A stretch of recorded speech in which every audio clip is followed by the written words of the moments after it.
Amén. Y hace un tiempo atrás que vengo hablándoles acerca de ser guiados por el Espíritu de Dios. Ser guiados. ¿Se acuerdan? Jesús un día dijo, ahora hay muchas cosas que no podréis sobrellevar. Tengo muchas cosas que deciros, pero no las podéis sobrellevar. Pero cuando venga el Espíritu, Él os guiará. Por eso yo les decía, Jesús ahí habló de aquellas situaciones del futuro en las que nosotros no estamos preparados, ni siquiera para que Dios nos hable a nosotros. En algunos casos pueden ser malas y en otros casos pueden ser buenas. No solamente necesitamos madurez para recibir las malas noticias, también necesitamos madurez para recibir buenas noticias. ¿Sí o no? ¿Sí?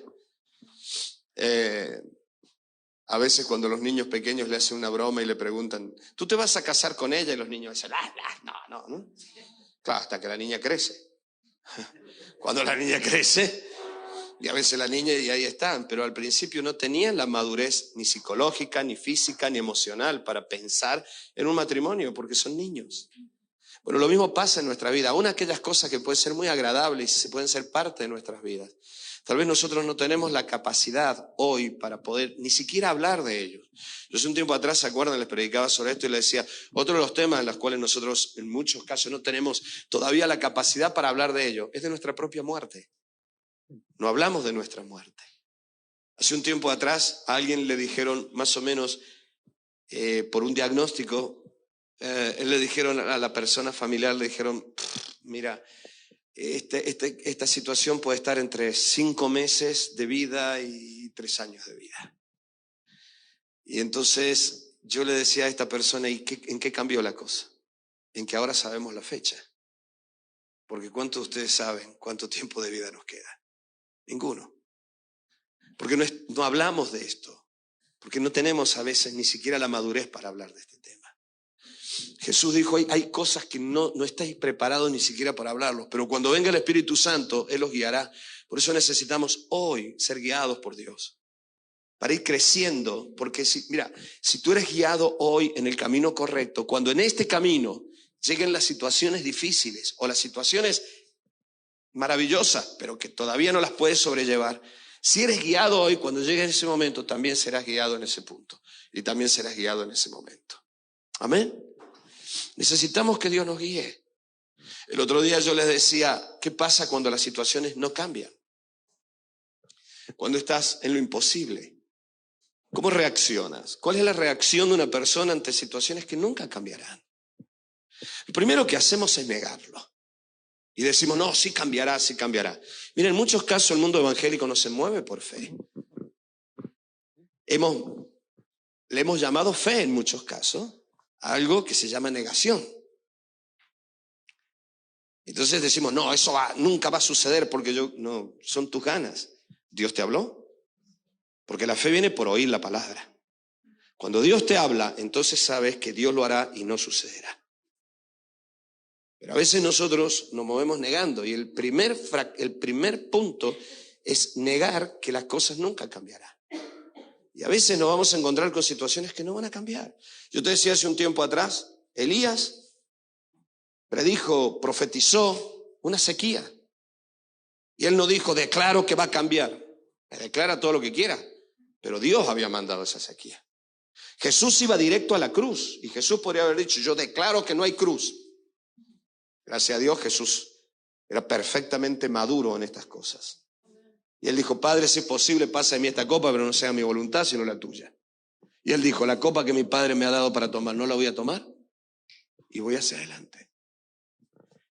Y él no iba a cambiar la cruz porque era la voluntad del Padre. Daniel no cambió el cautiverio en Babilonia. Y transcurrieron esos años y Daniel hasta murió de viejo en Persia. Y nunca cambió eso. Por eso, cuando una persona se encuentra entre lo imposible, lo primero que hace es negarlo. Lo segundo es enfadarse. Entonces es el proceso del fracaso. Primero niegas. No, esto es una mentira, esto es pasajero. Verás tú que es solo una nube de verano y luego te viene una dana de esas, hermano, que te da vuelta a la tierra.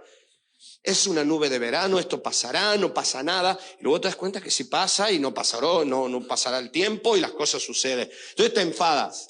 porque es una reacción de la impotencia. Y después del enfado viene la resignación, el abandono. Y junto con eso viene la depresión. Y terminas aceptando una condición que no es la que Dios quiere. Una cosa es que las cosas no cambien y otra cosa es que tú termines depresivo porque las cosas no cambian. Por eso necesitamos aprender a ser guiado por Dios en medio de los conflictos. Aún aquellos conflictos que nunca cambiarán o que tú no puedes cambiar. Tú no le puedes cambiar la vida a un hijo, tú no le puedes cambiar la vida a un marido, a una esposa. Tú no se lo vas a cambiar, solo Dios se lo va a cambiar. Y no te estoy hablando de resignarte, sino de ser guiada, de ser guiado por Dios en medio del conflicto, como lo fue Daniel, como lo fue Elías, como lo fue Jesús. Jesús pasó por la muerte, resucitó al tercer día y nos dio vida.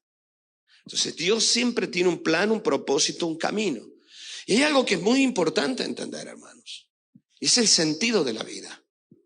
Me habéis escuchado muchas veces decirlo, y ayer se lo decía también a los novios, ya estoy muy repetitivo con esto, ¿no? Bueno, son los años, ¿no? Cuando uno se pone viejo siempre dice las mismas cosas.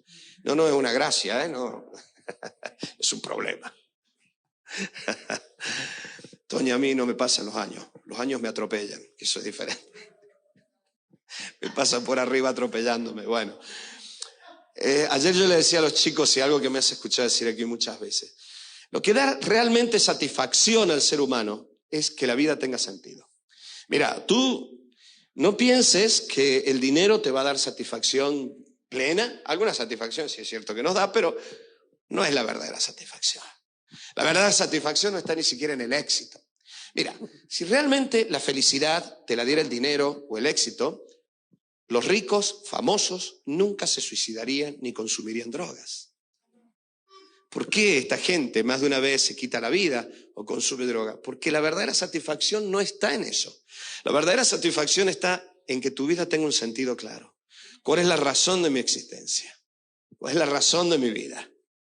El otro día hablábamos con Fer sobre la arquitectura, ¿no? Que siempre ha sido mi pasión. Y ella me decía, bueno, pero... Y yo le dije, la verdad es que a mí siempre me gusta y me encantaría moverme en el mundo de la arquitectura. Pero yo le decía a ella, pero ¿sabes qué? Lo que realmente le ha dado verdadera satisfacción a mi vida es estar sirviendo a Dios. Y no es para mí una tristeza, porque este es el sentido. ¿Sabes? Yo sé que nací para esto. Yo sé que mi vida tiene este sentido. El camino que yo voy llevando tiene como meta ya al final la vida eterna.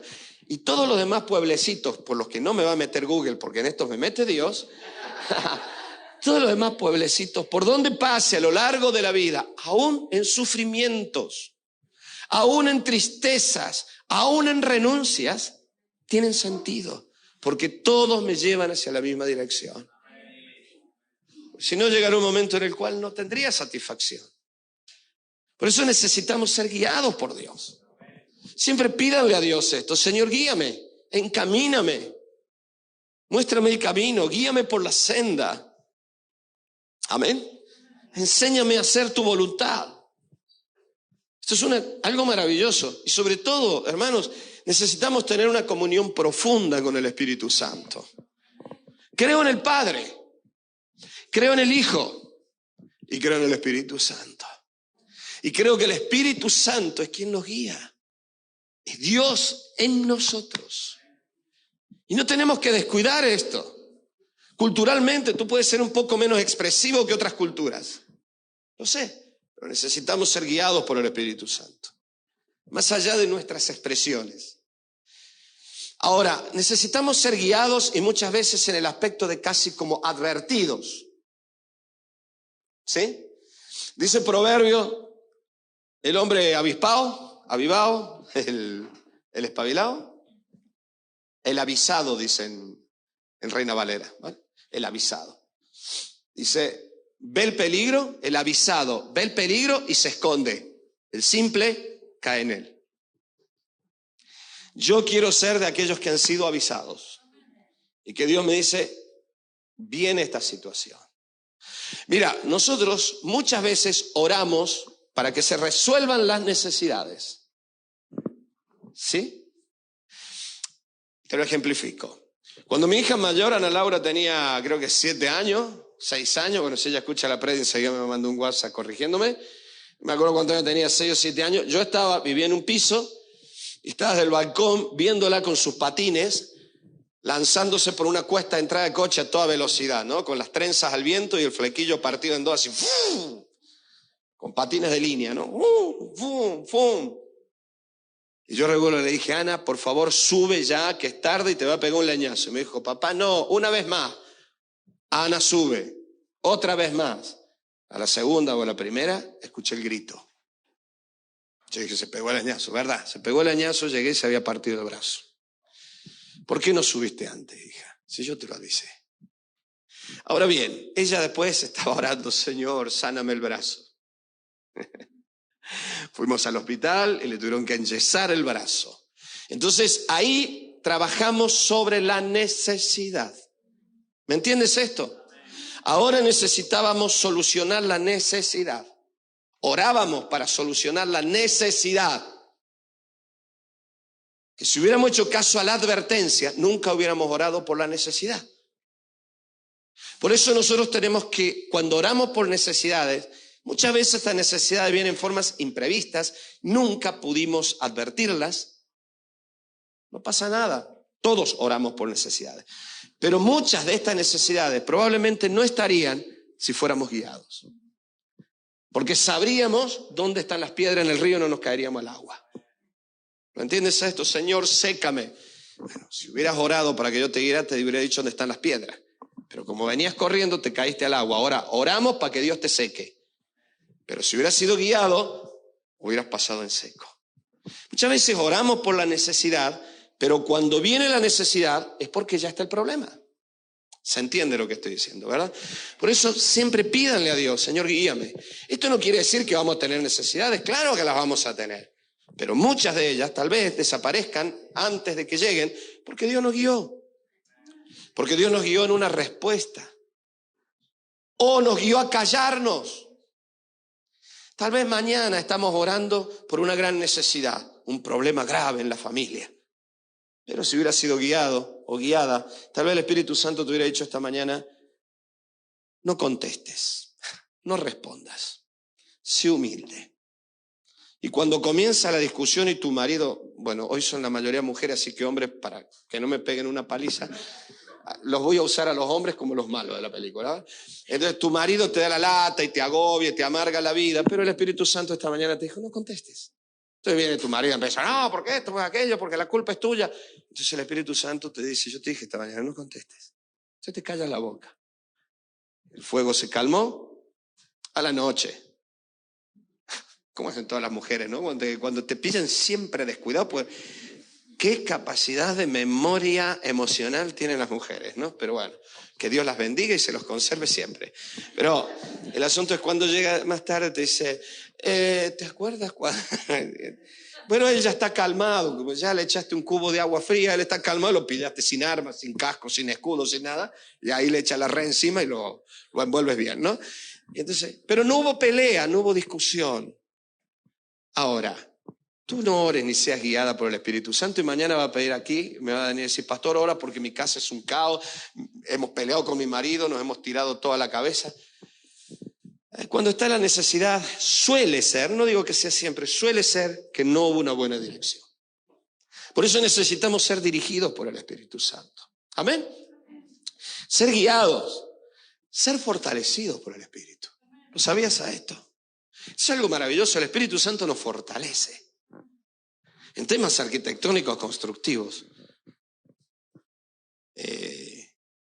tú le puedes dar a una columna rigidez en base a mezclas de áridos, que son las arenas, los pedregullos, cemento, agua, unas medidas buenas, se forma ese concreto. Pero esto no nos sirve porque necesitamos flexibilidad, elasticidad, y eso se lo da el hierro. Entonces se arma una estructura de hierro para que cuando haya un movimiento no se agriete y se parta la columna, sino que se mantenga firme, porque el hierro, aunque se parte el cemento, el hierro no se va a partir y le da la maleabilidad, la flexibilidad. ¿No entiendes a esto? A veces el Espíritu Santo cumple la función del hierro dentro de una columna. Tú puedes creerte muy fuerte, pero cuando te pille un terremoto fuerte te vas a partir como un vidrio. El cemento se sigue endureciendo con el paso del tiempo, hasta el punto que el cemento puede llegar a acristalarse y se pueda partir. De hecho, se parten muchas veces cuando se dilata, pero el hierro no. ¿No entiendes a esto?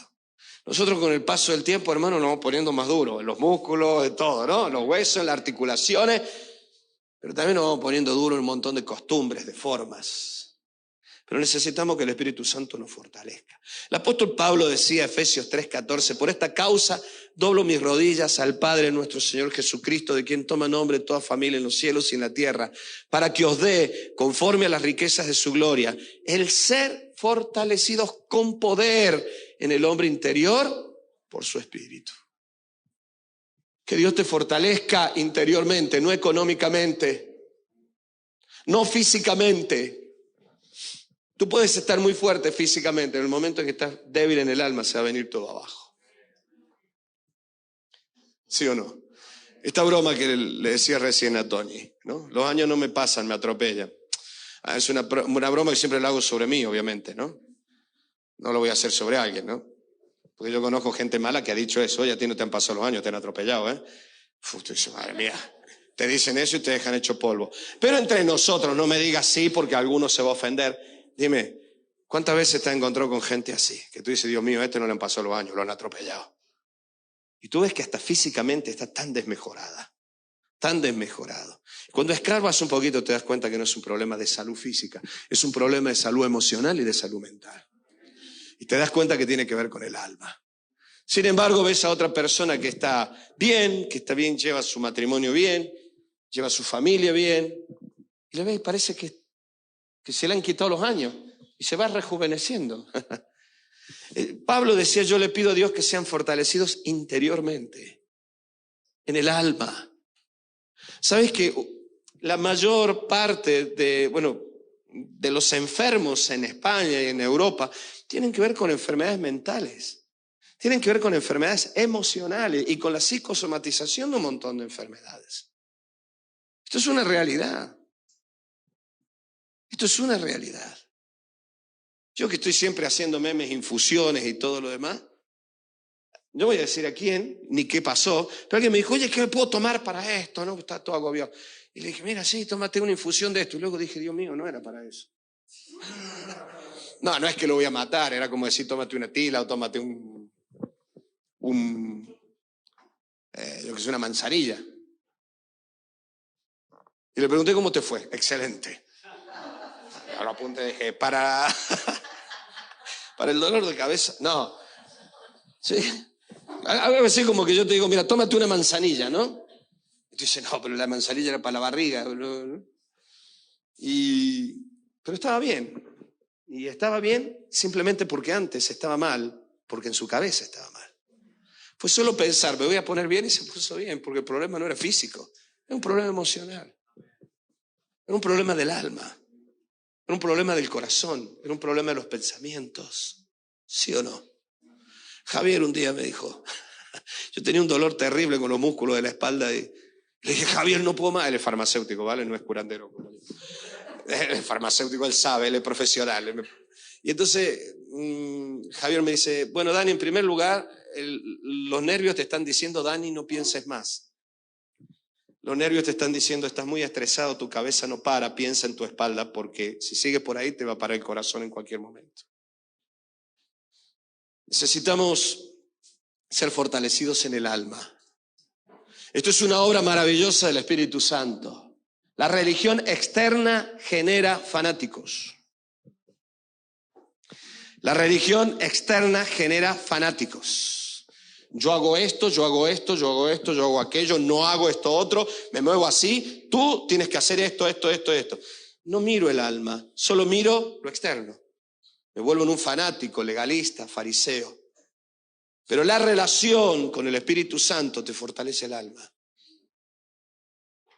Miren, hermanos queridos, hay que ser muy valiente. Hay que ser una gran mujer o hay que ser un gran hombre para ser humilde. La humildad es una virtud de los grandes, no de los pequeños. Porque el que no tiene nada, ¿qué humildad necesita? Si no tiene nada. El problema es que hay muchos pequeños que creen que tienen. Pero los verdaderamente humildes son aquellos que están en este nivel y tienen la capacidad de moverse aquí para poder bendecir a los que están aquí. Ya sea para pedir perdón, ya sea para ayudarles. ¿Entienden lo que estoy diciendo? Por eso hace un tiempo atrás te decía, si la humildad también es la distancia que existe entre la grandeza de alguien y cuán bajo pueda someterse, sin que esto le afecte, no hay nadie más humilde que nuestro Dios. ¿No entiendes a esto? Porque Dios es eterno, no hay nadie más alto que Dios y se humilló hasta lo máximo. Por eso la humildad es esa barrera, esa brecha tan grande que se salta de la grandeza a la capacidad de hacerse lo más pequeño. Y hay que ser muy hombre, y hay que ser una gran mujer y muy mujer para ser humilde. Ser humilde no significa soy una tonta y todos hacen lo que quieren. No, yo sé lo que tengo, sé lo que soy, pero por amor a la otra persona me muevo como si no tuviera nada. La Biblia dice que él, siendo Jesús en forma de Dios, no usó el ser igual a Dios, sino que se humilló a sí mismo. Él mismo se puso esta condición. Por lo tanto, hermanos, necesitamos ser fortalecidos en el poder del Espíritu Santo para ser humildes y poder pedir perdón y poder perdonar. Amén. Colosenses 1:11 decía Pablo, fortalecidos con todo poder conforme a la potencia de su gloria para toda paciencia y longanimidad. Y paciencia significa literalmente, la palabra en griego allí, que hupomonen significa aguantar un peso con el paso del tiempo. Amén. No es aguantar tu peso con el paso del tiempo. Aguantar un peso que se te haya puesto con el paso del tiempo. Tú coges una estructura y tú dices, esto no va a soportar un saco de 30 kilos, más otro saco de 30 kilos, más otro saco de 30 kilos. Aquí le hemos metido 9 kilos, 90 kilos. Y esta estructura no va a aguantar, se va a partir. Pasan los días y sigue, pasan los meses y sigue, pasan los años y sigue. Eso es hupomones, que ni se aplasta ni se rompe con el paso del tiempo. Pablo decía, yo le pido a Dios que sean fortalecidos con toda la potencia del Espíritu Santo, para toda paciencia, para que puedan soportar con el paso del tiempo. Pero luego dice, para toda longanimidad, lo dice en español, o sea, ánimo prolongado, para que no os desaniméis, no perdáis la fuerza en el camino. Miren, hermanos, una de las cosas más importantes de la vida es poder mantener el entusiasmo en las cosas de la vida. ¿Sí o no? ¿Sí o no? Yo ayer me vi a los chicos que se casaron, después les dije que les dure el entusiasmo hasta que se hagan viejos. Que les dure el entusiasmo. Yo creo que están esperando que se termine la fiesta para irse juntos los dos. Que viváis 50 años juntos y estéis esperando que todo el mundo se vaya para quedaros solos o iros por ahí juntos. No al revés, estoy esperando que mi mujer se duerma para ver qué hago yo. El desánimo es un estado de ánimo muy común en nuestro mundo hoy. ¿Lo sabían ustedes a esto?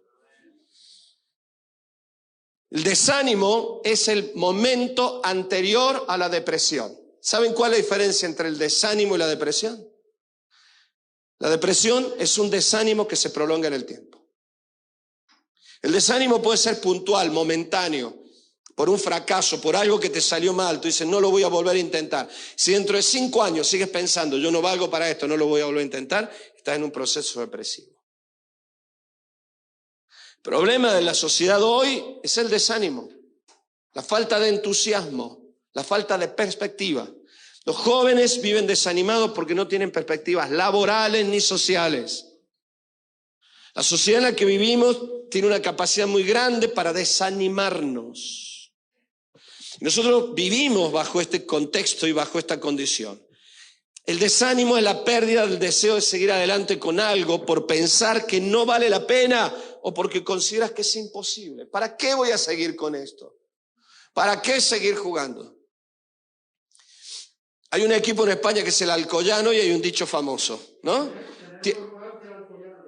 Exactamente. ¿Tenés más ánimo que el Alcoyano? ¿Es tu equipo? Ahí está, ¿ves? Ahí tenemos uno. Tener más ánimo que el Alcoyano, que iban perdiendo 9-0 y perdían el alargue, ¿no? Y es verdad, eso sucedió. Eso sucedió. Sí. Iban perdiendo 9-0. Bueno, el problema está cuando tú dices, es imposible, vamos perdiendo 9-0, es imposible. ¿A dónde vamos con esto? Es imposible, mire, la edad de mi hijo ya no va a cambiar. ¿Sí o no? El desánimo. Mi marido me engañó. Me pidió perdón. Pero este no cambia. El desánimo. Por cosas que consideramos imposibles, por cosas que tú dices, ya no vale la pena luchar por esto. El desánimo, escúchame bien, es literalmente la pérdida del sentido de la vida. Iba hacia allí y no tiene sentido. ¿Para qué? ¿Para qué seguir con esto? Voy a cambiar de rumbo en mi vida. Por eso te hablaba antes de Daniel, de Elías. Perdón, porque tuvieron condiciones para desanimarse. Sin embargo, se centraron en lo que ellos debían ser para el plan de Dios y no se centraron en el problema. No se centraron en que esto no va a cambiar y vamos a morir en Persia, vamos a morir en Babilonia, esto no cambiará. Ellos se centraron, Dios tiene un plan con nosotros. Los discípulos, cuando Jesús se iba al cielo, le dijeron, ¿restaurarás en este tiempo el reino de David, el reino de Israel? Jesús le dijo, no se pregunten por esas cosas. No es para vosotros, eso es de mi Padre. Pero vosotros me seréis testigos. Y les dio un propósito en la vida. Seréis testigos, recibiréis poder. Ahora, si Jesús le hubiera dicho todo, ¿sabe lo que le hubiera dicho? No solo que no se va a restaurar, sino que va a ir a peor. Y los romanos van a llegar y dentro de 50 años van a destruir Jerusalén, va a haber miles y miles de muertos, todos los judíos van a ser esparcidos por el mundo y recién en el año 1948, estamos en el año cero, 1948 años tardaremos en recuperar nuestro estado. Y tú dices, yo no voy a vivir ese tiempo. Y Jesús le dijo, no se centren en acontecimientos que ya están preparados por el Padre. Por dolorosos que sean, céntrense en cumplir el propósito que el Padre tiene con cada uno de vosotros. Hay que tener mucho cuidado con este tema del desánimo. A veces nosotros nos hacemos metas falsas. Yo he hablado con tantos misioneros que llegan a España. ¿Y cuál es tu meta, tu propósito? Que toda España se convierta. Vas bien, chaval. Te quiero ver dentro de 10 años. No es ni bíblico, hermano. Ni bíblico. A ver, que tenemos ganas que todos los españoles se entreguen a Cristo, claro que sí. Yo soy el primero. Pero bíblicamente no todo el mundo aceptará a Jesús. Mucha gente rechazará. Y está escrito en la Biblia. Por lo tanto, a veces nosotros nos desanimamos porque ponemos metas falsas en la vida. El desánimo cuando tú piensas no se va a alcanzar. Cuando nos encontramos ante lo imposible, como los discípulos, como Daniel, como Elías, nosotros nos frustramos. Por eso te dije, seguimos este progreso. Enfado. Nos enfadamos. Primero lo negamos, la negación. Llegaban los prisioneros a los campos de concentración. Cuando los bajaban de los campos de concentración, la mayoría de los prisioneros decían, esto se va a resolver pronto. Se darán cuenta que aquí hay un error. Ellos sabían que se los estaba llevando para reubicarlos, no sabían que iban a morir, pero sí que los estaban concentrando en Birkenau, en Auschwitz, en Treblinka. Llegaban a los campos de concentración y en los campos de concentración ellos decían, no, esto pasará. Cuando veían que no pasaba y había injusticia, todavía estaban fuertes. Y la reacción era enfado. Me molesta la situación, me molestas tú, me molesta el que lo hace. El segundo paso es, esto no va a cambiar. La aceptación del problema. Resignación. Y el último paso, o el anteúltimo paso, el desánimo. Y cuando el desánimo se prolonga en el tiempo, viene la depresión. Ese es el progreso, ¿lo ves? No pienses que porque tú estés en el principio del problema, negándolo al problema, no va a terminar depresivo, ¿eh? Lo único que te va a salvar de esto es lo que decía Pablo. Estoy orando para que tengan longanimidad, para que vuestro ánimo no se canse, para que no os desaniméis, sino que seáis fortalecidos con el poder del Espíritu Santo. En otro texto Pablo decía, cuando haya pasado todo, estáis firmes, aunque lo veáis como algo imposible, pero lo conseguisteis, seguisteis adelante. La Biblia dice que Pablo oraba para que aquella gente mantuviera el ánimo y aún en los momentos difíciles, que tuvieran la capacidad de resistir en los conflictos y de mantener la fortaleza anímica para seguir adelante en medio de lo frustrante y en medio de lo imposible. Amén. ¿Queréis saber una tarea que sin Dios es una de las tareas más frustrantes que hay sobre la tierra? La tarea de pastor. ¿Sabéis a cuánta gente le hablamos, le predicamos, le ayudamos a lo largo de la vida? Y te puedo asegurar que siempre son menos de la mitad los que reaccionan para vida.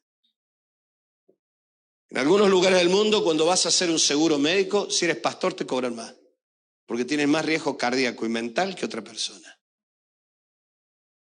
La tarea del pastor, en muchos casos, es imposible de llevar bien si no eres fortalecido por el Espíritu Santo. ¿Sabéis las veces que hemos ayudado a gente con tanto amor? Hemos invertido tiempo y luego no solamente nos respondieron, sino que se volvieron en contra y nos hicieron daño. Y aquellas cosas que se enteraron estando en mi casa porque no tenían dónde ir a parar, los llevamos a casa, las usaron para hacerme daño a mí. A mí me han dicho cosas espeluznantes. Y han desparramado en Granada cosas espeluznantes. Alguien un día se atrevió a soltar por todos lados. Yo le dije, ve y denuncia, y si lo compruebas, que yo pervertía a mis hijas cuando eran niñas pequeñitas. Y yo decía, ¿cómo puede tener esta cabeza? Carolina era un bebé, Piti tenía 1 añito y medio. Yo decía, Dios mío, ¿cómo pudo haber desparramado esto? Muchos años más tarde llegó un hombre a nuestra iglesia y él me dijo, yo sé porque Dios te ha respaldado que eso no es verdad, pero necesito escucharlo de tu boca. Dime la verdad. Eso es mentira, ¿verdad? Le dije, claro que es mentira. ¿Pero quién lo dijo? Personas queridas, personas que estuvieron al lado mío. ¿Cómo pudiste hacer esto? ¿Cómo pudiste hacerme estas cosas? Situaciones frustrantes. Un hijo que no volvió a hablarte.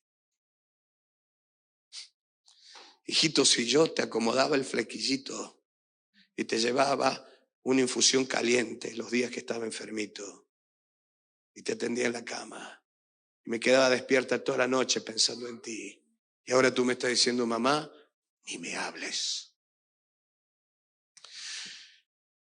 Por eso Pablo decía, yo estoy orando para que seáis fortalecidos por el Espíritu Santo, para toda paciencia, pero sobre todo para tener un ánimo prolongado. Para que no os desaniméis. No os desaniméis. No te digo que todas las cosas van a salir bien. Lo que sí te digo es que el Espíritu de Dios te va a fortalecer en todos los momentos, cuando salgan bien y cuando salgan mal. Y vas a tener la fortaleza suficiente para pasar a través de esa etapa de la vida, fortalecido por el Espíritu de Dios. Gloria a Dios.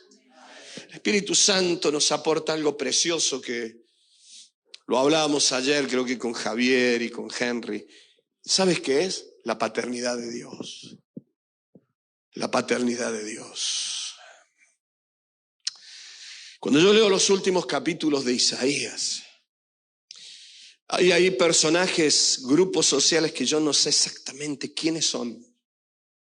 Sin embargo, todos esos personajes que aparecen ahí, esos grupos sociales de los últimos capítulos de Isaías, vienen hablando de la paternidad y en algunos casos hasta de maternidad, porque dice, como una madre, como sois consolados en los pechos de una madre.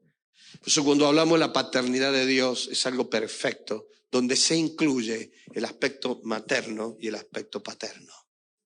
¿Lo entiendes a esto? Porque Dios no tiene sexo. Y Dios no es machista. Así que se manifiesta en Dios todas esas características maravillosas que a nosotros nos hacen crecer en la vida. Y una de las cosas hermosas que produce el Espíritu Santo es la revelación de esto. Romanos 8:14 dice, porque todos los que son guiados por el Espíritu de Dios, por eso tenemos que ser guiados, estos son hijos de Dios. En otras palabras, los que son hijos se los ve porque se dejan guiar. Eso decía Pablo, se dejan guiar. Aquel que siempre está argumentando contra algo, oye, no, a veces no, nosotros decimos, no, pero yo no le argumento a Dios. No, pero está argumentando al que viene en nombre de Dios. No hablo del pastor, también. Pero puede ser hasta un niño que viene y te está diciendo, oye, que esto está mal, y te das cuenta que es Dios quien te está hablando. O tu hija, o tu hijo. O más de una vez te vas a dar cuenta, porque el Espíritu Santo te va a decir, no sigas por ahí. No sigas hablando de esta manera. Por eso cuando tú te dejas guiar, eres como un niño. Eres un niño. Estos son hijos de Dios. Pues no habéis recibido el espíritu de esclavitud para estar otra vez en temor, sino que habéis recibido el espíritu de adopción por el cual clamamos, Abba, Abba, Abba. Si escucharas a un niño chiquitito como Tiago, por ejemplo, correr, con la edad de Tiago, correr hacia el papá, gritando, Abba, Abba. Cuando leas este texto se te va a enternecer el alma. Cuando corre, Abba, Abba, papá, papá. Olivia me dice Abu a mí.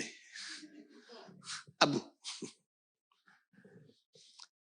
Por el cual clamamos Abba, papá, papá. Los que son guiados por el Espíritu Santo tienen una convicción profunda. Es instintivo. Claro que alguien le dijo, llámale papá, pero le podría llamar cualquier otra cosa, pero el sentido es exactamente el mismo. Porque este nombre, este calificativo, identifica una persona, una acción, una cualidad, una función, que tiene que ver con la protección, que tiene que ver con amor, que tiene que ver con fidelidad, que tiene que ver con estar. Hace un tiempo atrás, no digo que sea verdad, no lo sé, tal vez mi hija lo escribió por amor. Una de mis hijas, no sé si en mi cumpleaños, el día de padre, me dijo, le doy gracias a Dios, papá, porque tú siempre estás allí. Y yo pensé y dije, es un honor, es un honor. Pero cuando nosotros crecemos en una paternidad correcta y la entendemos hacia Dios, tú te das cuenta que vas a ser una mujer vieja, un hombre viejo, y tu padre siempre estará allí. La diferencia es que nuestros padres terrenos se van, por buenos que hayan sido, pero nuestro Padre Celestial permanece para siempre. Mi padre no fue lo mejor. Ayer Henry, viendo una foto de mi padre cuando tenía unos 30 años, me decía, Dios mío, pero era un hombre, no se refirió a feo, sino que dijo, era fiero. Me dijo, Dios mío, qué expresión tenía. Y le dije, yo me crié con esa expresión. Con esa expresión. Dura. Pero cuando pasó el tiempo, pasaron situaciones en mi vida donde siendo yo ya papá, aprendí a entender cuánto se ama un hijo.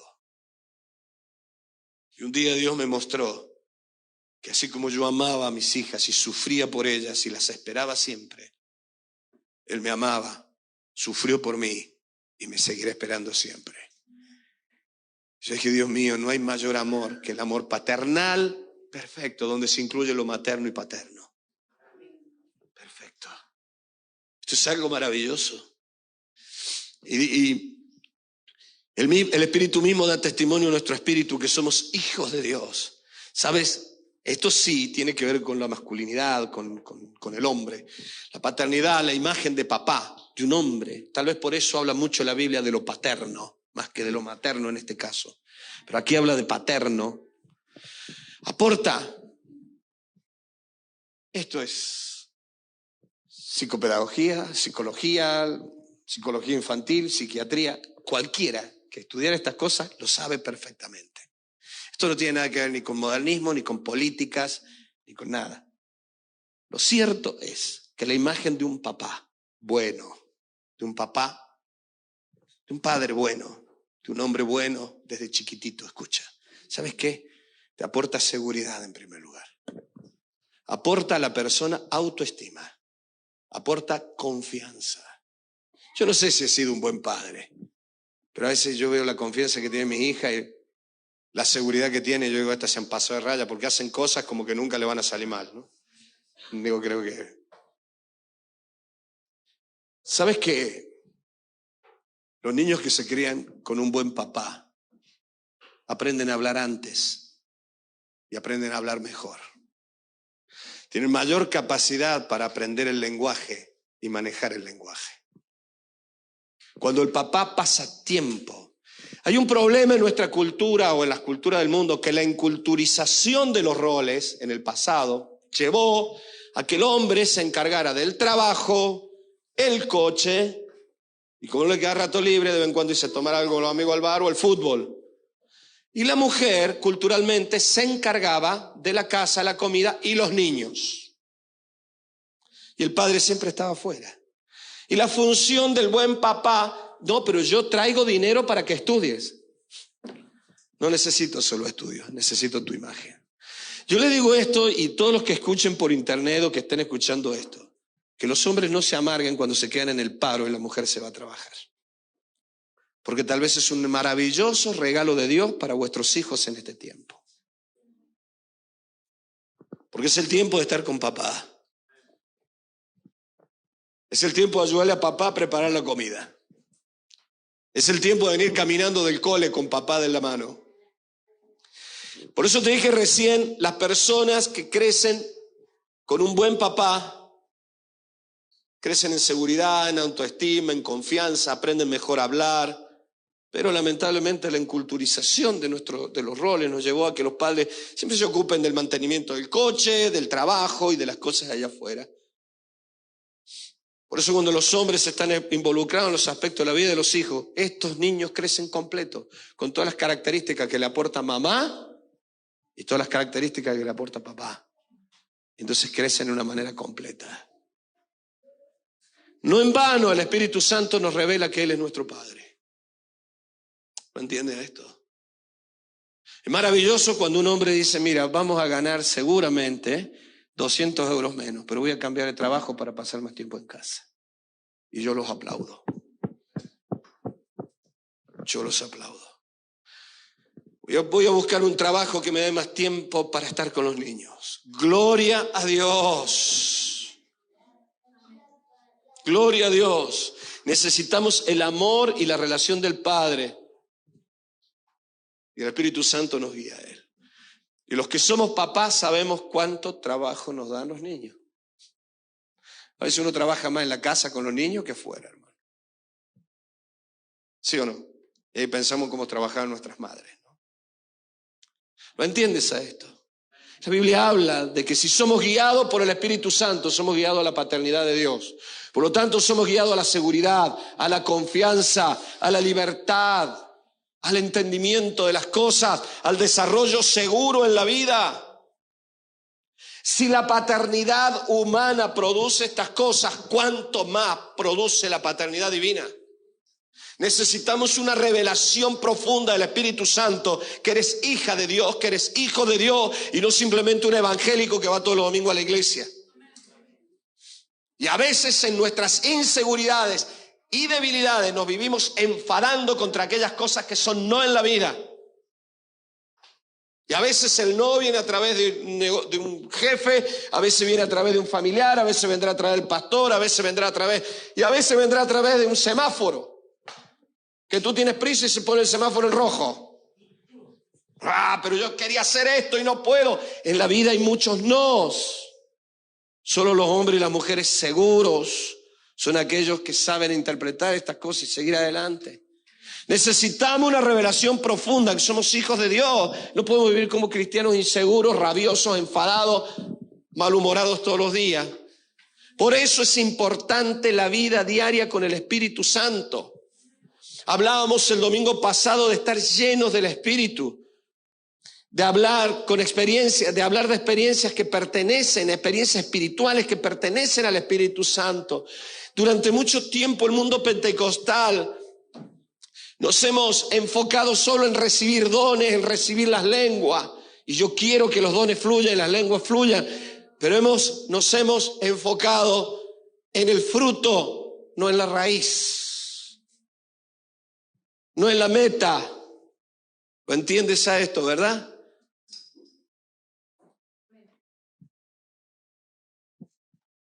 ¿Se acuerdan del melocotonero el otro día que yo le decía que necesitaba tiempo y calor y le metemos fuego porque sumamos todas las calorías y ¡pum!, ¿no? Ahora ya no le hemos hecho eso, pero el melocotonero creció. Y tú me estás diciendo, me voy a comportar como un excelente cultivador o cultivadora de melocotones. Bueno, perfecto. Tu Guadix en casa, ¿no? Cultivando los melocotones. ¿Y qué haces? ¿Qué es lo que compraste? ¿Qué herramientas? ¿Qué abonos? ¿Qué material? No, lo que compré simplemente son tijeras para cortar los melocotones. He invertido mucho dinero en diferentes tipos de tijeras, cajas, pero el riego, no le he puesto riego. No lo vas a regar. Y abono tampoco, no sé, no tengo ni idea. Pero ¿en qué has invertido tanto? En comprar cajones para guardar tantos melocotones y tijeras para cortarlos. Y tengo una empresa que me va a traer todos los empleados jornaleros para cortar los melocotones. Te va a durar 2 semanas porque el melocotonero se va a secar. Te has centrado en el fruto y en todo lo necesario. Por tener el fruto, te has olvidado de la raíz. Nos hemos centrado en el fruto y nos olvidamos de la comunión. Nos hemos centrado en el don y la manifestación y nos hemos olvidado del corazón. Quiero ser guiado, quiero tener los beneficios de la paternidad, quiero que Él me guíe, que Él me enseñe, pero no paso tiempo con Él, no lo conozco. Quisiera, ahora que soy todavía medio niño, crecer con esta seguridad que mi padre está todo el día allá cerca mío en casa. Sí, pero me encierro en la habitación, paso de Él, no le escucho. Tú quieres el fruto, pero no conoces a tu padre. No conoces a papá. Es como un niño que ve que sale, papá, ¿dónde vas? ¿Puedo ir contigo? Tiago no lo deja a Aitor ni a sol ni a sombra. Aitor va a salir, ¿dónde vas? Y yo a veces pienso y digo, Señor, que le dure toda la vida. Vas en coche a tal lugar, papá, ¿puedo ir contigo? En el viaje conocerás a papá. En el viaje conocerás a papá. Yo no puedo desarrollar estos maravillosos frutos de seguridad en mi mundo espiritual, en mi alma, si no conozco a mi Padre a través de la comunión con el Espíritu Santo de Dios. Por eso vamos a orar esta mañana. Decirle, Señor, yo quiero volver a una intensidad profunda contigo, a adorarte, a estar contigo. Yo el domingo pasado te decía, cuando María fue a visitar a Elizabeth, ¿se acuerdan de aquello? ¿Me ayudas, Katy, porfa? Vamos a volver a cantar Océanos. ¿Se acuerdan cuando María fue a visitar a Elizabeth? Dice la Biblia que cuando entró María a la habitación, a la casa donde estaba Elizabeth, Elizabeth dijo, bienaventurada la madre de mi Señor. María dijo, ¿cómo lo sabes? Y Elizabeth dijo, porque el niño se sacudió en mi vientre en el momento en que tú entraste, porque lo que traes allá adentro es el Mesías. 2 bebés no natos percibieron la gloria de Dios en ese lugar. Yo le decía el otro día, ¿te acuerdas? Ahí estaba la Trinidad, porque estaba el amor del Padre, porque estaba el Hijo y porque ahí estaba la presencia del Espíritu Santo. ¿Cómo se manifestó? 2 niños pequeñitos. Hay cultos que tienen en el Club de los Davides que a nosotros nos sorprenderían de las cosas que pasan aquí y de cómo algunos niñitos pasan aquí llorando, buscando a Dios. Hace poco me mostraron una filmación de los niños de la iglesia y los niñitos llorando. ¿Cuánto hace que no lloramos en la presencia de Dios solo por adoración? Lloramos por los dolores que descargamos delante de Dios. Lloramos por las desesperaciones que descargamos delante de Dios. Pero a veces no lloramos, hace mucho que no lloramos porque simplemente, no sé por qué, algo nos sensibilizó y no pudimos contener las lágrimas. Aquel día, Juan se sacudió porque Jesús estaba allí. Algo invisible. Solo Elizabeth se dio cuenta. Era algo tan íntimo. Hoy lo sabemos porque ellas lo contaron. ¿Sabes qué pasa? Que todo lo que envolvía, te decía el domingo pasado, la vida de estos niños tenía que ver, escúchame bien, con algo maravilloso, que en aquellos días se había descuidado muchísimo, y era la adoración. La adoración.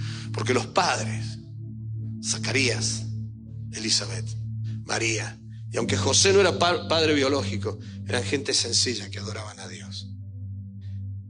Gente que probablemente en algunos aspectos no eran bien vistos por los rabinos fariseos.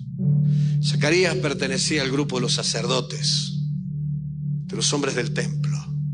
El templo había sido descuidado, te lo dije, porque cuando estuvieron en Babilonia, al no tener templo, se dedicaron solo a la enseñanza y a recopilar los escritos y a volver a la ley para que no volvieran a suceder aquellas cosas que sucedieron por haberse olvidado de la ley. No estaba mal la idea, pero se pasaron de la raya y terminaron dándole más importancia al rabinato que al sacerdocio. La sinagoga reemplazó al templo. La Torá reemplazó el altar y la adoración. El estudio reemplazó la adoración. La repetición de memoria de cada texto. No entiendo bien lo que dice, pero no importa, me lo voy a aprender de memoria. La repetición. Isaías dijo: este pueblo de labios me honra, pero su corazón está muy lejos. Y los rabinos reemplazaron a los sacerdotes. ¿Lo estás entendiendo esto? 400 años sin adoración en el templo. Sí. Con más importancia, a la sinagoga que la adoración. Los hombres espirituales de aquel tiempo, contemporáneos a Jesús, se iban de Jerusalén. Cuando en la antigüedad todos iban a Jerusalén. Los contemporáneos de Jesús, cuando eran espirituales, no podían soportar la presión de los fariseos y la presión de los saduceos, comerciantes del templo. ¿Saben lo que hacían? Se iban al desierto de Judea. Se iban a adorar a Dios allí. Y ellos sabían que Dios tenía que ser adorado en el templo, pero ellos decían: hay tanto pecado y paganismo en Jerusalén que nos vamos de aquí. Nos vamos.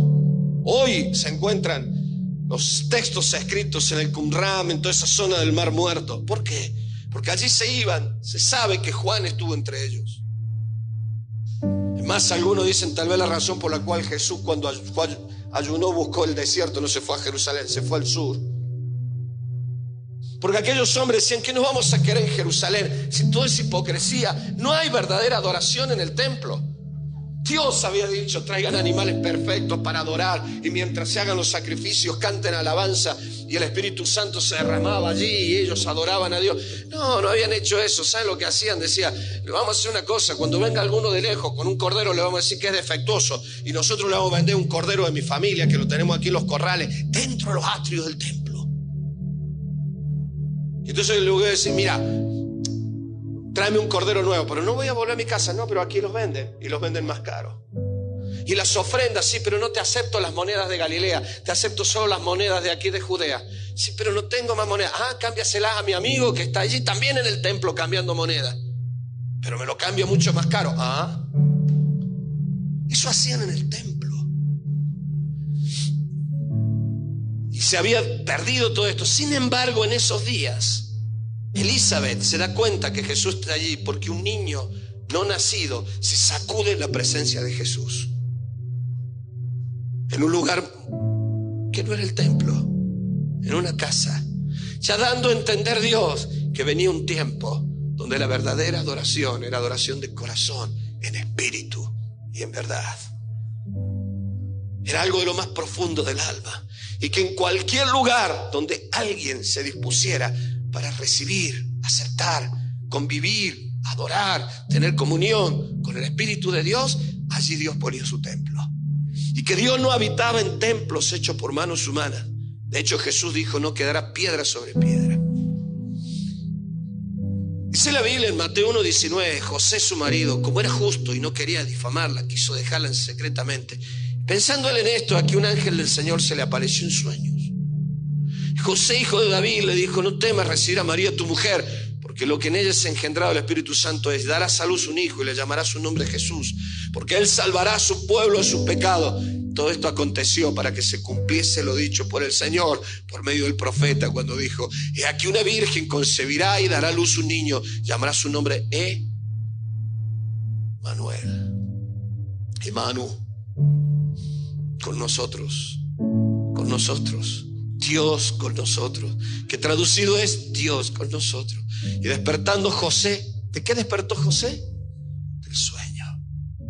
Dios hablando en sueños. ¿Cuántos quieren que vuelva esta gloria a esta iglesia? Hace poco una de mis hijas me dijo: papá, Ana me escribió y me dijo: soñé con esto, me desperté llorando, oré, me dormí y volví a soñar con esto. Me desperté llorando, oré, me dormí y volví a soñar con lo mismo. 3 veces el mismo sueño, papá. Y parecía algo terrible. Y le dije: vamos a orar, Ana, porque Dios no trae tristeza profunda. Algo está pasando. Y ella me dijo: el Señor me habló. En realidad no era porque alguien iba a morir o porque alguien, sino por la tristeza que a veces se produce en nuestros corazones, causado por la poca importancia que le damos al Espíritu Santo. Yo dije: amén, hija, estamos predicando eso también en la iglesia. Y entonces dice que el sueño Dios le habló. Lucas 1:8 dice: aconteció que ejerciendo Zacarías el sacerdocio delante de Dios según el orden de su clase, ya vamos a terminar, conforme a la costumbre del sacerdocio, le tocó en suerte ofrecer el incienso entrando en el santuario del Señor. Toda la multitud estaba afuera a la hora del incienso y se le apareció un ángel del Señor puesto en pie a la derecha del altar. Y se turbó Zacarías, y ahí él le dice el ángel que nacerá Juan, su hijo, aunque su mujer era ya mayor. Y dice el versículo 15: y será lleno del Espíritu Santo aún desde el vientre de su madre. Zacarías era sacerdote y esa tarde le tocaba entrar con el incienso que simboliza adoración. Y en Apocalipsis dice que es la oración de los santos, ¿no? Y él entró con el incienso a la presencia de Dios, llenándolo todo de aroma y de un ambiente como de una nube. Y entró Zacarías. Y mientras estaba adorando a Dios, de pronto aparece un ángel y le dice que nacería Juan. Y que Juan sería lleno del Espíritu de Dios. Por eso te decía recién, cuando volvieron de Persia, se olvidaban, venían con otro propósito. Yo tengo más textos para leerte. Yo te voy a pedir que abras tu Biblia en Ageo 1, del 1 en adelante. No lo voy a leer todo porque es muy largo. A ver si puedo, ya creo que sí. Vamos a ver. Dice: en el año segundo del rey Darío, en el mes sexto, en el primer día del mes, vino palabra de Jehová por medio del profeta Ageo a Zorobabel, hijo de Salatiel, gobernador de Judá, y a Josué, hijo de Josadac, sumo sacerdote, diciendo: así ha hablado Jehová de los ejércitos, diciendo: este pueblo dice, no ha llegado aún el tiempo de que la casa de Jehová sea reedificada. 70 años en el cautiverio, por fin vuelven. Y ellos dicen: primero construyamos nuestras casas, después el templo. Dios dice: no. Pues así ha dicho Jehová de los ejércitos: meditad bien sobre vuestros caminos, sembráis mucho y recogéis poco, coméis y no os saciáis, bebéis y no quedáis satisfechos, os vestís y no os calentáis, y el que trabaja jornal recibe su jornal en saco roto. Así ha dicho Jehová de los ejércitos: meditad sobre vuestros caminos, subid al monte y traed madera y reedificad la casa, y pondré en ella mi voluntad y seré glorificado, ha dicho Jehová. Buscáis mucho y halláis poco, encerráis en casa y yo la disiparé de un soplo. ¿Por qué? Dice Jehová de los ejércitos: por cuanto mi casa está desierta y cada uno de vosotros corre a su propia casa. Por eso se detuvo de los cielos sobre vosotros la lluvia y la tierra detuvo su fruto. Y llamé a la sequía sobre esta tierra y sobre los montes, sobre el trigo, sobre el vino, sobre el aceite, sobre todo lo que la tierra produce, sobre los hombres y sobre las bestias y sobre todo trabajo de mano. Y oyó Zorobabel, hijo de Salatiel, y Josué, hijo de Josadac, sumo sacerdote, y todo el resto del pueblo la voz de Jehová su Dios. Y las palabras del profeta Ageo, como lo había enviado Jehová su Dios, y temió el pueblo delante de Jehová. Entonces Ageo, enviado de Jehová, habló por mandato de Jehová al pueblo diciendo: yo estoy con vosotros, dice Jehová, yo estoy con vosotros, no tengan miedo. Saben, ellos se volvieron y dijeron: no está bien, vamos a reedificar primero el templo. ¿Por qué Dios hizo esto? Jerusalén está en ruinas, el muro está destruido, las casas no tienen puertas, nos van a robar, primero construyamos esto. Esa dice la lógica humana. Sin embargo, Dios le dijo: no, primero centren el lugar de mi templo, donde mi templo estuvo construido. Hagan un lugar de adoración otra vez, traigan de nuevo el altar y yo estaré con vosotros. Y si yo estoy con vosotros, no te preocupes porque no tengan muros tus ciudades, ni tengas miedo porque tu casa no tenga puerta, porque yo seré muro y yo seré puerta. Yo te guardaré, yo te cuidaré. Pero sigan trabajando para vosotros primero, y si queda tiempo para mí, y nunca terminaréis de trabajar, porque habéis descuidado la vida. Y la vida no os está empujando, vosotros estáis corriendo detrás de la vida. Ageo 2:3 dice: ¿quién ha quedado entre vosotros que haya visto? Y recibe, iglesia, esta palabra, esta casa en su gloria primera. ¿Y cómo la veis ahora? No es ella como nada delante de vuestros ojos, pues ahora solo va a haber.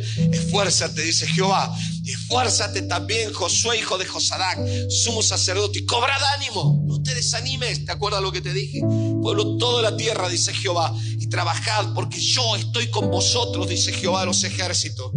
Según el pacto que hice con vosotros cuando salisteis de Egipto, así mi espíritu estará en medio de vosotros. No temáis, porque así dice Jehová de los ejércitos: de aquí a poco yo haré temblar los cielos y la tierra, el mar y la tierra seca, y haré temblar todas las naciones, y vendrá el deseado de todas las naciones, Jesús de Nazaret, y llenaré de gloria esta casa, ha dicho Jehová de los ejércitos. Mire la plata, mírese el oro, dice Jehová de los ejércitos. La gloria postrera de esta casa será mayor que la primera, ha dicho Jehová de los ejércitos. Daré paz en este lugar, dice Jehová de los ejércitos.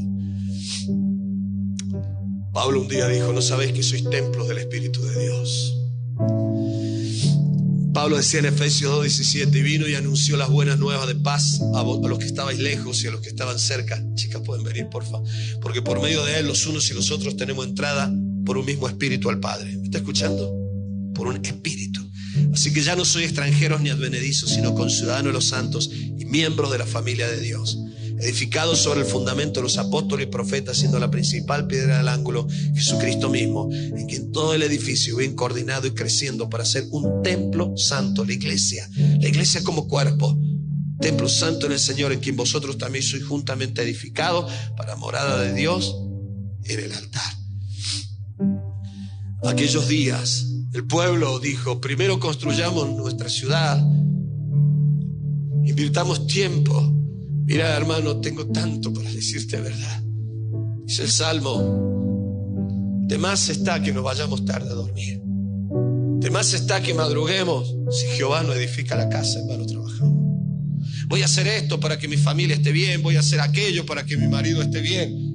Lo primero que tenemos que hacer es volver a traer el altar, es volver a traer el templo, es darle a Dios el primer lugar en todas las cosas de la vida. Cuando la gloria de Dios vuelva, el Espíritu de Dios nos guiará en todas las cosas. Esa fue la promesa de Dios a Zorobabel.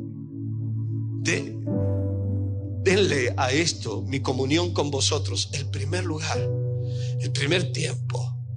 Lo primero en hacer, que sea el altar y el templo.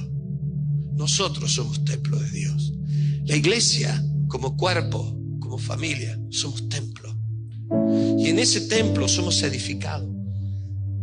El templo, el altar, ¿sabes qué? El altar es lugar de pactos, lugar de adoración.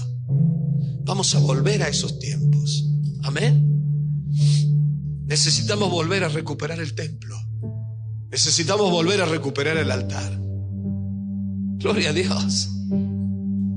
Queremos ser buena gente. Queremos ser buenos padres, buenos maridos, buenas mujeres. Pero tienes que volver a recuperar el templo. Jerusalén no podía ser la ciudad que Dios quería si no estaba el templo allí. De hecho, Jerusalén hoy es lugar turístico porque el templo está aquí. El templo somos nosotros. El templo está en todo lugar donde alguien adore a Dios de todo corazón. Ya no es la Jerusalén del pasado. Yo no quiero ser solo un cristiano agradable, un cristiano turístico, un cristiano digno de ser recorrido, de hablar porque tiene mucho conocimiento, mucha historia, como Jerusalén. Y decir, si a Jerusalén le preguntaras, ¿qué quisieras ser, Jerusalén? Jerusalén te diría, quisiera volver a ser aquel lugar que era el centro de la adoración, el lugar del templo. Dios me ha mostrado muchas cosas, he aprendido muchas cosas, he podido estudiar y sigo estudiando muchas cosas. Pero hace unos días atrás le decía, Señor, no quiero ser solo un hombre que pueda aportar cosas. Quiero seguir siendo un templo vivo para ti. Quiero que mi alma sea un altar. Que cuando alguien hable conmigo, hable con Dios. No porque yo sea Dios, sino porque Dios fluya. Que pueda calmar la tempestad del corazón de una persona. Que pueda calmar la tempestad en el carácter de una persona descontrolada. Que pueda mirar a los ojos a alguien y decirle, sabes que te amo. Pero vamos a tranquilizar esto. Quisiera ser el hombre que esté lleno del Espíritu de Dios. Iglesia, volvemos a estos tiempos de adoración. Amén. No está mal si has estado comprando cajones y tijeras para los frutos. Guárdalo porque te va a hacer falta. Pero ahora invierte tiempo en la raíz. Riega profundamente la raíz. Por eso yo les decía a ustedes, sacrificio que habéis hecho hoy, ese sacrificio de Zorobabel. Necesitamos volver a recuperar el altar, la adoración, el servicio a Dios. Dios mismo como lo principal para nosotros. Y Él responderá poniendo su gloria en todo. Jesús dijo, busquen primero el reino y la justicia del reino, que es la gracia. Y todas las cosas sucederán. Vamos a reedificar el altar del alma. Amén. El templo del alma. Y todas las cosas cambiarán. Y ante ese momento, ante esa situación, ante ese altar, tu hijo tal vez cambie las respuestas. Tal vez el marido cambie la respuesta. Tal vez la mujer cambie la respuesta. Dios en medio nuestro. Y será llamado Emmanuel, con nosotros. Emmanuel, Dios con nosotros. Dios en casa. Dios está en mi casa. Dios está aquí. Pedro le dijo a Jesús, ¿a quién iremos? ¿A quién iremos? Dios te bendiga, iglesia. Y que nuestros hijos y los hijos de nuestros hijos algún día nos digan a los padres y a los abuelos, ¿a quién iremos, abuelo? ¿A quién iremos, mamá? ¿A quién iremos, papá? ¿Dónde vamos a buscar consejeros? Si solo aquí en casa tenemos vida. Aquí en casa está el templo. Aquí en casa está Dios. Papá y tú me habéis mostrado a Dios. Yo quiero orar por esto. Iglesia, volvamos a esto. Volvamos a la adoración profunda. Veremos cómo se sacude el mundo. Yo haré sacudir esta casa. Y Elizabeth se sacudió. Y Elizabeth se sacudió. Porque Juan se sacudió. Y vendrá el deseado de las naciones. Si un bebé que no nació se sacudió de esa manera, ¿cómo no vas a sacudirte tú con todo lo que sabes ahora? Vamos a ponernos de pie. Querido Señor, queremos honrarte con todo el corazón y con todo el alma. Queremos ser para ti altares, templos, lugares, centros de adoración. Que esta iglesia sea un centro de adoración en el centro de la ciudad. Que esta iglesia sea como el templo en Jerusalén. Tú dijiste que atraerías a la gente hacia ti. Y si fuere levantado, a todos atraeré a mí mismo, dijiste. Yo te ruego, Señor, en esta mañana queremos levantarte a ti. Aquí hemos hablado de ti, hemos predicado de ti, te hemos adorado. Querido Señor, queremos volver a la adoración profunda. Queremos volver a la adoración de corazón. Queremos volver al templo. Queremos volver a la comunión, a que tú seas el centro de mi vida. Quiero venir mañana, mediodía, tarde. Quiero venir mañana y tarde, como hacían los sacerdotes y te adoraban al comenzar el día y al terminar el día. Quiero adorarte, quiero darte gracias. Como decía el rey David, anhelo ver tu rostro como te vi en el santuario. Anhelo ver tu gloria. Deseo entrar a tu presencia, deseo estar aquí. Como Zacarías, Señor, hoy traigo incienso en mi alma. Quiero estar contigo un rato. Quiero reedificar el templo de mi alma. Quiero reedificar el altar de mi corazón. Porque he construido tanto, he trabajado tanto, he edificado tanto. Pero quiero reedificar el altar. Como esta iglesia, nos hemos esforzado tanto en el último tiempo para que este local esté en condiciones. Pero ahora queremos poner en primer lugar tu presencia, el templo, el altar. Cada uno de nosotros somos templos vivientes de tu Santo Espíritu. Bendice, Señor, al pueblo. Y que esta mañana se tomen decisiones en este lugar que nos cambien el resto de la vida. Y algunos de los que están aquí tienen que volver a vivir momentos profundos con Dios que anhela el alma. Tú sabes cuánto anhela tu alma aquellos momentos de oración. Te vas de mañana a trabajar temprano, vuelves tarde a la noche, pero aún así hay algo que te falta. Te falta ese altar maravilloso, esos ratos tan lindos donde tu Padre te abrazaba, donde el Espíritu de Dios te hablaba. Vamos a volver, iglesia, vamos a vivir estas cosas. Y algunos que nunca lo vivió, que lo viva, y aquellos que todavía lo están viviendo, que lo multipliquen más aún. Somos templo del Espíritu de Dios, cada uno con su forma, con sus características, de la manera en que tú puedas expresarlo, pero hazlo ahora, hazlo ahora.